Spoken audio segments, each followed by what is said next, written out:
todos los amados de Dios que están en Roma, llamados a ser santos. Pablo, siervo de Cristo Jesús, llamado a ser apóstol. Porque no me avergüenzo del Evangelio. Es el mensaje acerca de su Hijo. Tenemos paz para con Dios.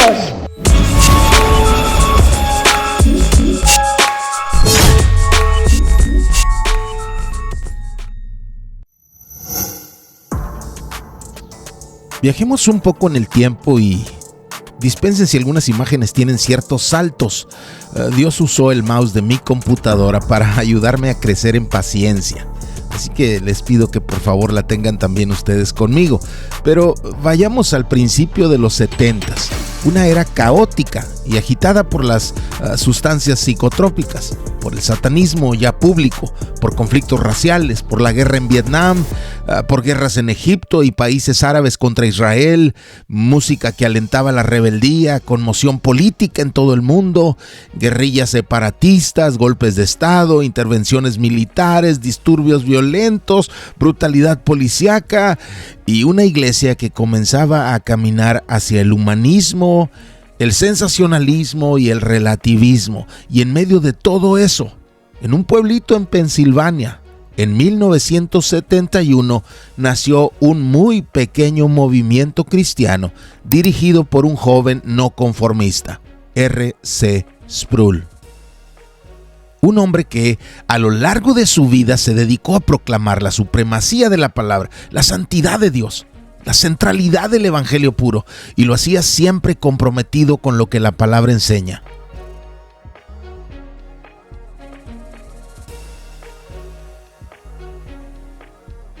Y eso que comenzó como un pequeño frágil y débil grupo, 50 años después, es un enorme ministerio que forja a cientos de predicadores que proclaman la palabra sin adulterar a millares de discípulos que quieren crecer en su conocimiento de Dios. Pero eso nunca importó a Sproul.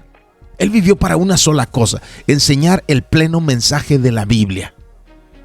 A lo largo de la historia, Dios ha levantado generales que defiendan las verdades centrales de la palabra.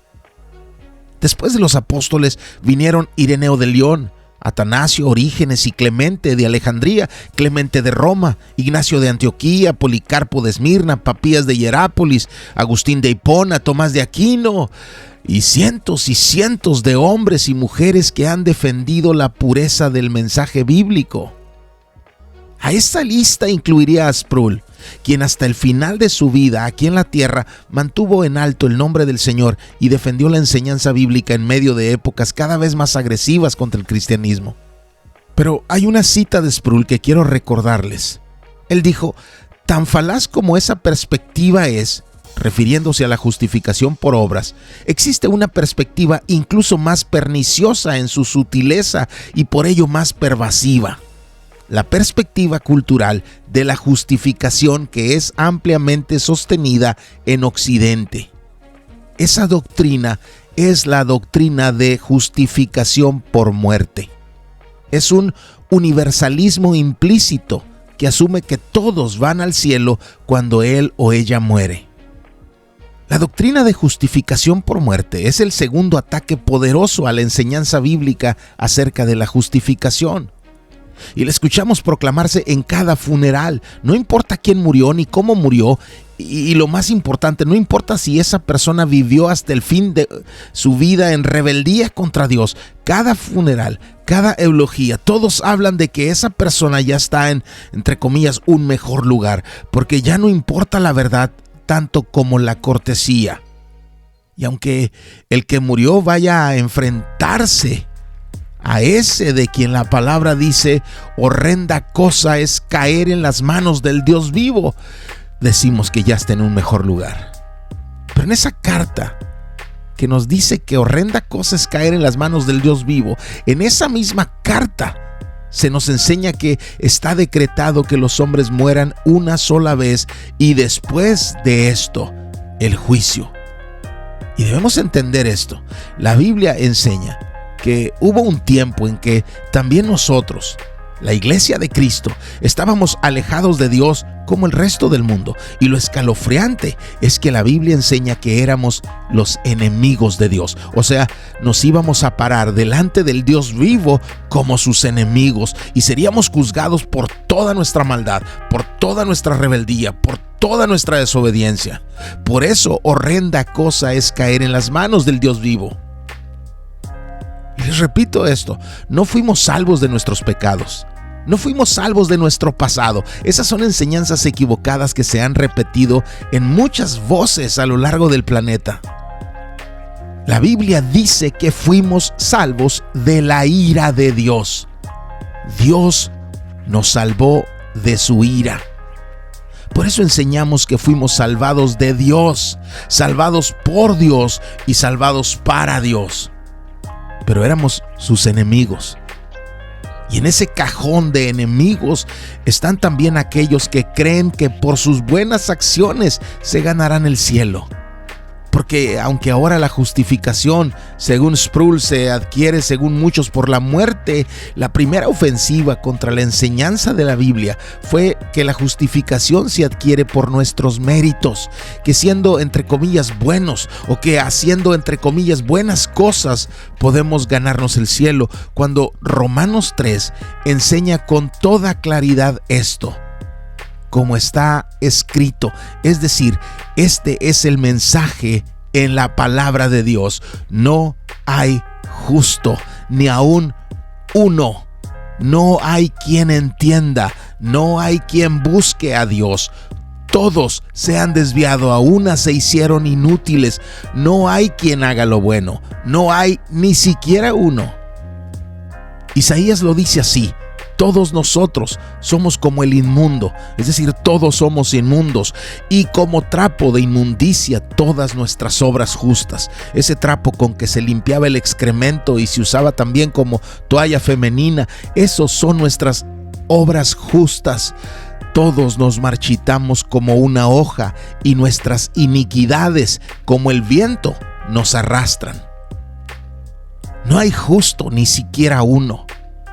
Nuestros mejores esfuerzos son como trapos de inmundicia delante de Dios y somos arrastrados por corrientes de maldad. Mira lo que Pablo enseña en el capítulo 2 de esa maravillosa carta a los creyentes de Éfeso. Y Él les dio vida a ustedes, que estaban muertos en sus delitos y pecados. Ustedes eran impíos y delincuentes, muertos en su maldad. Y Él, no ustedes, Él, no tu esfuerzo, Él, no tu voluntad, Él nos dio vida, Él. En teología eso se llama monergismo. Muchos enseñan sinergismo, es decir, que nuestra salvación fue el resultado de dos voluntades, de dos esfuerzos, de dos intenciones que se sumaron supuestamente, la del Dios del cielo y la del pecador. No, la salvación no es producto del sinergismo. La salvación es un acto de monergismo, un acto de solo una voluntad, de solo un esfuerzo, de solo una intención. Él nos dio vida. Nosotros estábamos muertos y Él nos dio vida. Y luego dice algo similar a lo dicho por Isaías: en los cuales anduvieron en otro tiempo según la corriente de este mundo. Isaías dijo que nuestras iniquidades como el viento nos arrastran. Pablo nos dice que vivíamos según la corriente de este mundo. Y luego dice, conforme al príncipe de la potestad del aire, es decir, vivían hechos a la forma del enemigo de Dios, vivían a la forma del gran ególatra, a la forma del gran rebelde, a la forma del gran mentiroso, a la forma del gran asesino.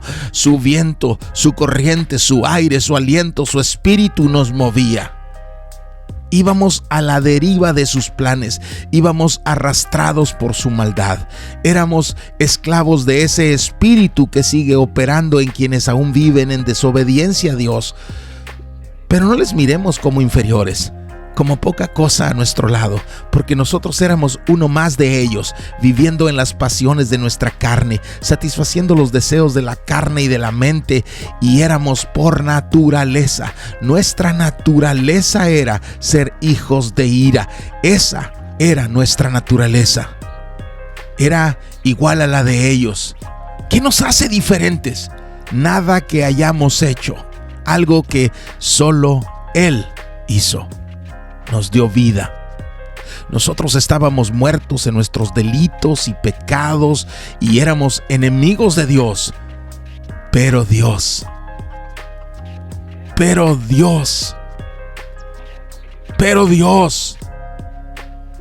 algunos de nosotros íbamos a morir en pecado.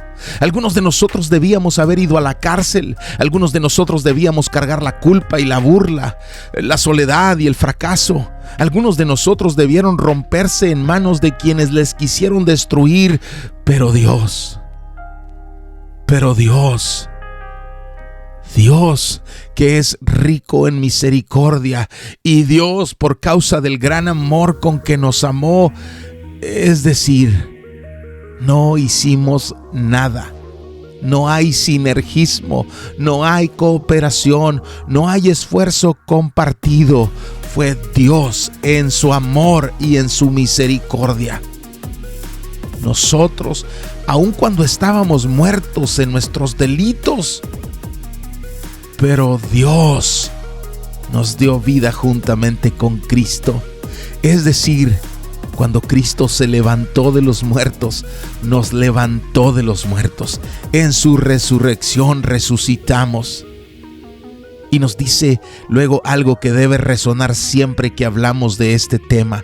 Por gracia fuimos salvos, no por méritos, no por esfuerzos, no porque oramos o repetimos unas palabras, no porque quisimos, fue porque Él, en su amor, en su misericordia, fue porque Él quiso. Y un par de versículos más abajo insiste en esa idea, porque es fundamental para entender nuestra salvación. Porque por gracia ustedes han sido salvados por medio de la fe, y esto no procede de ustedes, sino que es un don de Dios, no por obras, para que nadie se gloríe. Estábamos muertos en nuestros delitos y pecados y éramos enemigos de Dios. Íbamos rumbo a caer en manos del Dios vivo y de ser juzgados por Él. Pero Dios, ya leímos que Colosenses dice que hubo un tiempo en que estábamos alejados de Dios, como el resto del mundo, y que éramos los enemigos de Dios. Pero ahí no terminó la historia. Colosenses dice después, pero ahora Él los ha reconciliado por medio de la muerte que Cristo sufrió en su cuerpo, para presentarlos santos, sin mancha ni culpa, ante la misma presencia de Dios. Éramos enemigos, pero Dios. Estábamos muertos, pero Dios. Éramos conforme al príncipe de este mundo, pero Dios. No hay cooperación entre nosotros y Dios. No hay esfuerzo nuestro, no hay negociación, no hay acuerdo. Hay una sola historia de amor y misericordia. Por eso es importante entender que no somos justificados por nuestros esfuerzos, como dicen los del primer gran ataque, y mucho menos por el morir, como ahora dicen muchos irreflexivos, algunos quizás para no agitar ánimos. Lo único que nos justifica delante de Dios es la obra de Cristo, ocupando nuestro lugar, pagando nuestra culpa y reconciliándonos con el Creador. Pero Efesios dice que fuimos salvos por gracia, por medio de la fe. Es decir, cuando la fe nació en nuestro corazón, cuando depositamos nuestra confianza en lo que Él hizo, fuimos declarados justos. Eso significa justificados. No somos justos y nunca lo fuimos, pero alguien más pagó por nuestra culpa y por su pago nosotros fuimos declarados justos. Y quizás alguien dice, ajá, entonces sí hay algo que yo debo hacer, sí depende también de mí, yo debo creer. Pero Hebreos 12:2 dice que Jesús es el autor de la fe. En griego, el arquegos de la fe, el originador, el iniciador de la fe, y que es también el consumador. En griego, teleiotes, el completador, el perfeccionador, el que concluye la obra empezada. Es decir, Cristo Es el origen de nuestra fe. Nuestra fe nace porque Cristo y se construye porque Cristo y se completa porque Cristo. Y así es como somos justificados. Romanos 5 nos enseña de eso. Dice, por tanto, habiendo sido justificados por la fe, tenemos paz para con Dios. Algún tiempo fuimos sus enemigos, nos tocaba recibir el castigo de su ira, pero habiendo sido declarados justos, ahora disfrutamos de paz con Él. Por eso Hebreos 4 dice, acerquémonos con confianza al trono de la gracia. Ya no nos espera castigo, ya no recibiremos su ira. Podemos acercarnos a su trono confiadamente porque fuimos declarados justos y ahora tenemos paz con Él. Pero Pablo insiste constantemente porque quiere que nos quede bien claro, no fue por nuestra obra, fue por los méritos de Cristo. Por su justicia fuimos declarados justos, por su pureza fuimos purificados, por su resurrección fuimos resucitados. Todo es por medio de Jesucristo. Insisto, no hay sinergismo, es siempre monergismo. Y es también por medio de Él que hemos obtenido entrada por la fe a esta gracia. Es por medio de Él que obtuvimos entrada a esta gracia por medio de la fe. Es por Él. Si lees justificación, es por Él. Si lees gracia, es por Él. Si lees fe, es por Él. Si lees salvación, es por Él. No tú, no yo, no nosotros. Éramos enemigos de Dios, pero Dios. Y unos versículos más abajo insiste, pero Dios, que demuestra, exhibe, muestra cuánto nos ama, lo hace evidente, lo hace público. Estamos aquí porque Dios, y de nuevo la insistencia, no fue por nuestros méritos. Nosotros aún pecábamos y Él ya había muerto por nosotros. Él nos amó, Él nos alcanzó, Él nos extendió su gracia, Él nos declaró justos y nos dio paz con Él. No lo merecíamos, pero Dios. No lo buscábamos, pero Dios. No hubiéramos tenido cómo pagarlo, pero Dios. Así dice la palabra. Señor, te damos gracias por tu palabra.